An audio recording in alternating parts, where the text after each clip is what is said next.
A vastidão gelada à minha frente era desconcertante. A lua não tinha nome, apenas uma sequência de números que soava desalmada, quase como o próprio lugar. A paisagem era uma planície branca sem fim, com rachaduras que pareciam veias de um coração congelado. Nossa missão era simples: coletar amostras e explorar. Mas desde o início, algo parecia errado. Eu era comandante da expedição, embora às vezes duvidasse de minha própria capacidade de liderança.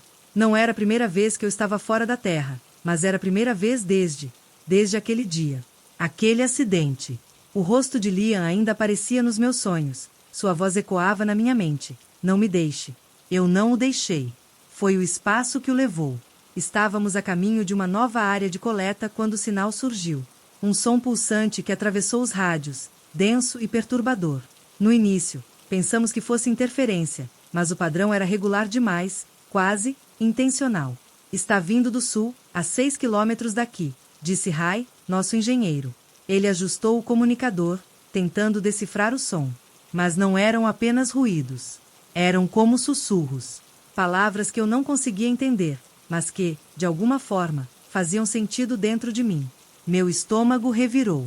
Parece um pedido de ajuda, murmurei, sem perceber que estava falando alto.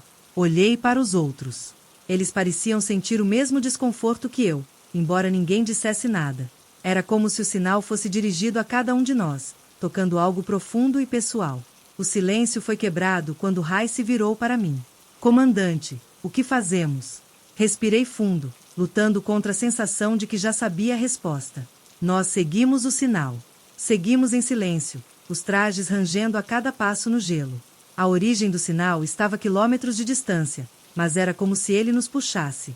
Não havia hesitação, apenas uma sensação inquietante de inevitabilidade. Quando chegamos ao local, encontramos algo enterrado sob a crosta de gelo. Parecia uma estrutura, angular, metálica, e quase viva à luz azulada de nossas lanternas. Era impossível dizer o quanto dela estava enterrado ou quão antiga era, mas uma coisa era clara: aquilo não era humano. Rai, consegue identificar a composição? Perguntei, mas minha voz soava distante, como se o próprio ambiente a absorvesse. Rai ajoelhou-se e usou um scanner portátil. Ele balançou a cabeça. Nada parecido com o que temos na Terra. Nem mesmo próximo. Enquanto ele trabalhava, Ava, nossa especialista em biologia, apontou algo peculiar nas leituras de energia. O sinal está vindo de dentro. Tem uma entrada ali.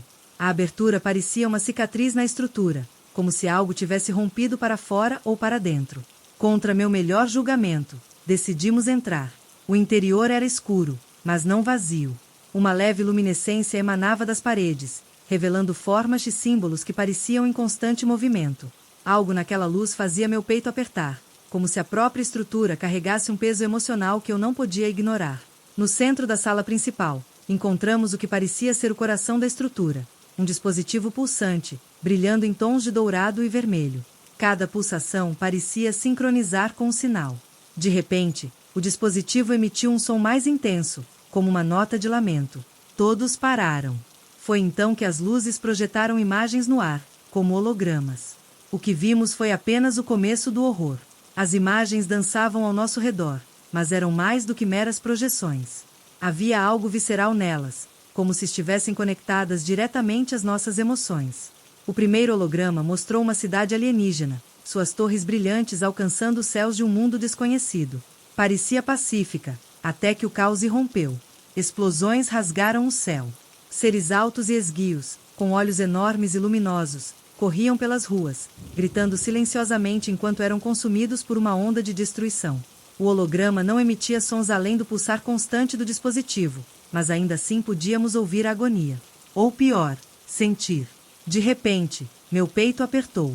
Era como se eu estivesse ali, uma das vítimas fugindo em pânico. Podia sentir o calor do fogo e o desespero nos olhos daqueles que não conseguiriam escapar. O que é isso? Ava caiu de joelhos, as mãos tremendo. Rai tentou puxá-la para cima, mas logo ele também ficou imóvel, os olhos arregalados, como se estivesse perdido em outro lugar. Eu sabia que devia desviar o olhar, mas não conseguia. Outra cena surgiu, uma mãe alienígena segurando um filho enquanto uma sombra imensa cobria ambos. Não precisei ver o que aconteceu depois. O peso da perda me atingiu como um soco no estômago.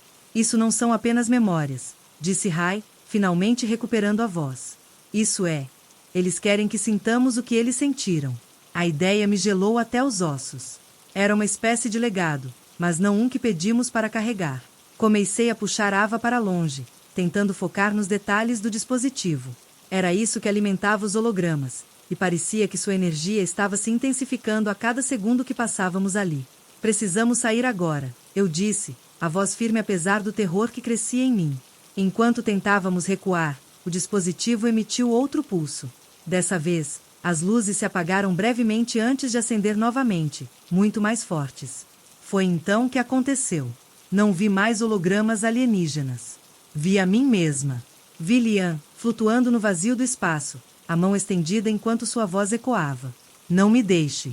E naquele momento, percebi que o dispositivo não estava apenas projetando o passado de outra civilização. Ele estava projetando o meu. Fiquei paralisada.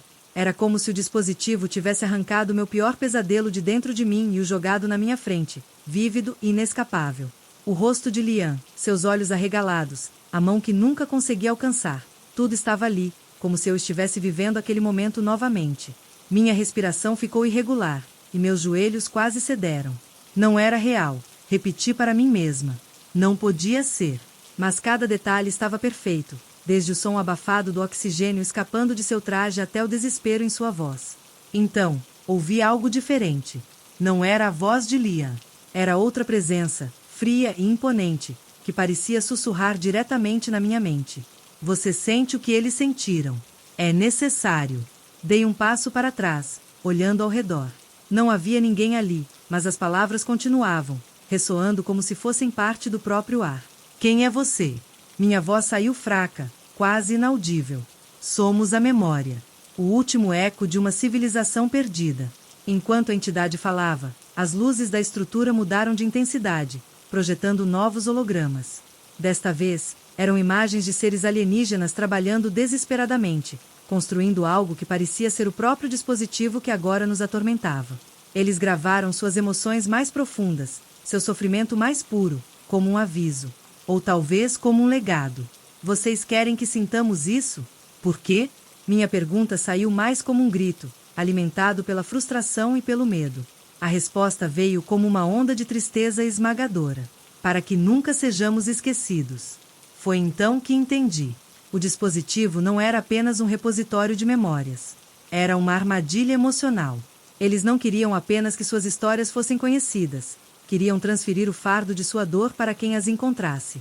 E, naquele momento, percebi que estávamos em uma posição impossível. Ou destruíamos o dispositivo e apagávamos para sempre a história de uma civilização inteira, ou nos tornávamos os guardiões de sua agonia eterna. O pulso do dispositivo aumentou, como se estivesse esperando por minha decisão.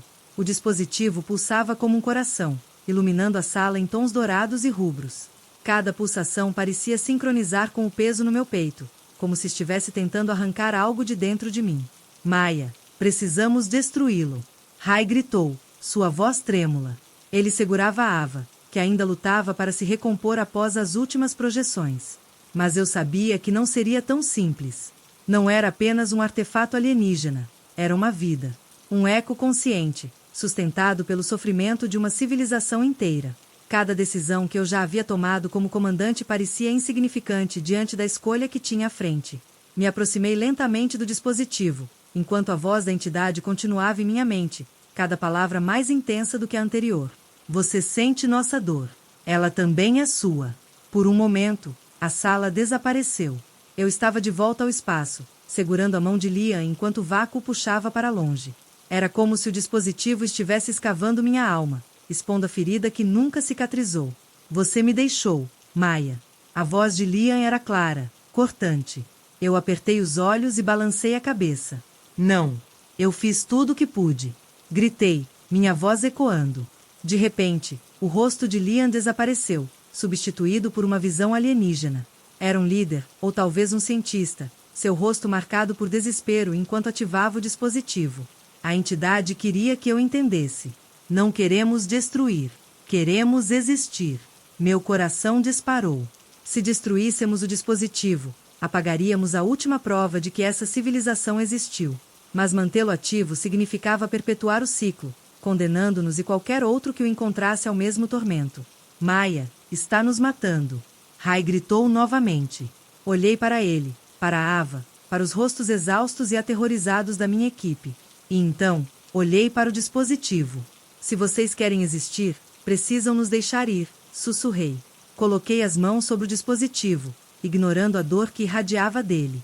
Confrontei a entidade diretamente, canalizando tudo o que sentia: culpa, perda, amor, esperança. A sala começou a tremer, as luzes piscando freneticamente. E então, silêncio. Quando abri os olhos, a estrutura estava quieta. As luzes suaves das paredes tinham desaparecido, e o pulsar do dispositivo havia cessado. Eu estava viva, mas algo havia mudado. Maia, você está bem? Rai se aproximou, a voz hesitante. Assenti lentamente, embora não soubesse se bem era a palavra certa. O dispositivo estava inerte, mas dentro de mim havia algo novo. Uma presença, um peso que não estava ali antes. Ava olhou para mim, ainda pálida. O que você fez? Respirei fundo, tentando organizar os pensamentos. Eu havia feito uma escolha, mas não tinha certeza se era certa. Não destruí o dispositivo. Em vez disso, ofereci algo de mim mesma, minhas memórias, minha dor, em troca da liberdade da minha equipe. Ao voltarmos para a nave, senti os ecos do que havia acontecido. A entidade ainda estava comigo, mas não de forma opressora. Era como um sussurro distante, uma lembrança constante. De volta à Terra, comecei a registrar tudo o que vi e senti. Não era apenas uma história alienígena, era minha também. E, às vezes, quando o silêncio da noite caía, eu ouvia um eco suave em minha mente. Eles não haviam sido esquecidos.